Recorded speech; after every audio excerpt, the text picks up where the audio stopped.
Jadi Small Grand Initiative ini adalah merupakan salah satu program Power to Youth yang memberikan hibah kecil untuk mendukung dan menjangkau berbagai individu profesional dan organisasi masyarakat sipil maupun kelompok dan organisasi informal agar bisa lebih berdampak pada isu-isu program yang dibawa oleh Power to Youth, antara lain perkawinan anak, kehamilan yang tidak diinginkan, dan kekerasan berbasis gender dan seksual.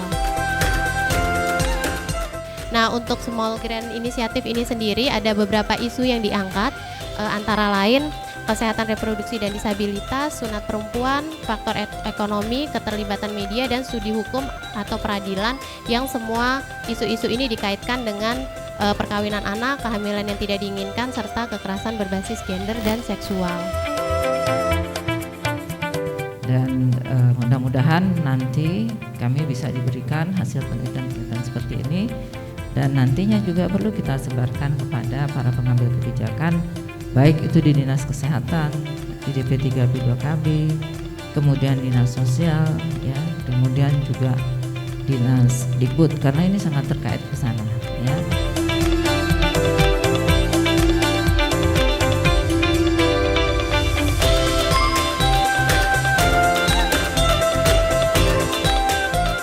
Teman-teman penyandang disabilitas ini tidak memahami, tidak tahu tentang kesehatan reproduksi.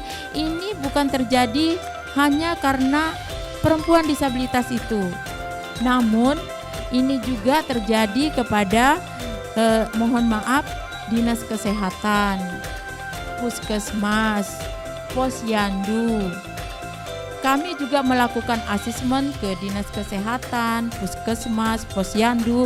Ternyata dari 3 OPD ini tidak ada yang pernah memberikan pemahaman kepada kami, kelompok perempuan disabilitas.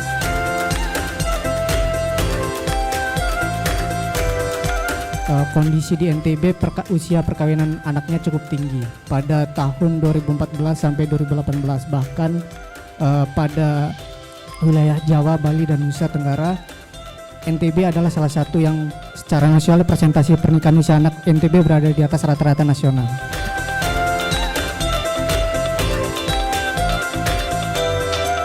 Tujuan sunat perempuan itu kami temukan dari generasi-generasi sama, ada 3. Yang pertama dari segi agama, supaya mereka sah sholatnya, ya. Kemudian supaya wudhunya itu bisa panjang, misalnya kalau wudhu zuhur dan tidak batal oleh hal lainnya itu masih bisa dipakai ketika mereka sholat asar, maghrib, dan seterusnya, pokoknya tidak batal oleh yang lainnya. Kemudian dari segi sosial yang tadi, supaya ada kontrol sosial terhadap tubuh perempuan, supaya perempuan itu tidak liar, dia bisa mengendalikan hawa nafsunya. Itu yang kami temukan dari generasi ke generasi. Yang terakhir adalah berhubungan dengan kesehatan. Nah, dia bilang oleh responden kami, kalau dia melakukan sunat itu, maka imunnya akan baik. Dia akan sehat, dia akan tumbuh dengan baik. Nah, itu yang kami temukan dari responden kami, dari 3 generasi itu.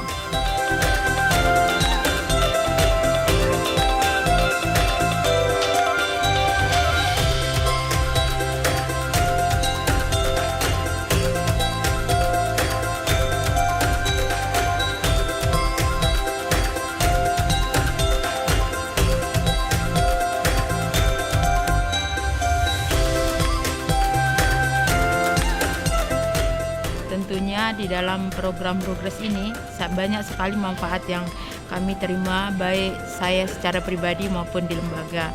Kalau saya secara pribadi, saya bisa meningkatkan kapasitas saya sebagai pemimpin mungkin terhadap teman-teman disabilitas, dan juga lembaga. Kalau secara lembaga, tentunya lembaga HWDI bisa mendapatkan pengetahuan-pengetahuan, pemahaman-pemahaman, baik secara pelaporan-pelaporan, itu laporan bagaimana membuat laporan kegiatan, bagaimana membuat laporan keuangan yang baik, dan juga secara lembaga HWDI menjadi lebih bisa berkoordinasi baik itu dengan pemerintah, masyarakat desa, dan juga pelayanan kesehatan.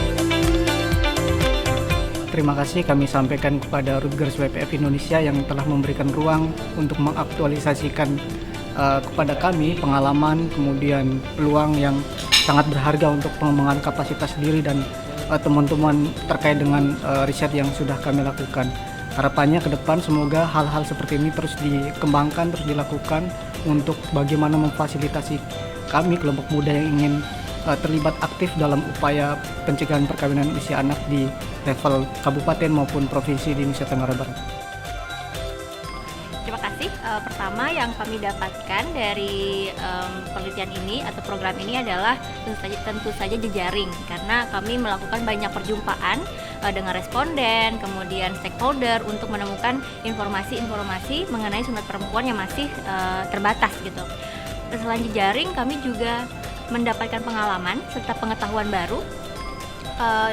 Pengetahuan dan pengalaman itu datang dari responden juga karena ada coaching yang dilakukan oleh pihak Good Kids Indonesia.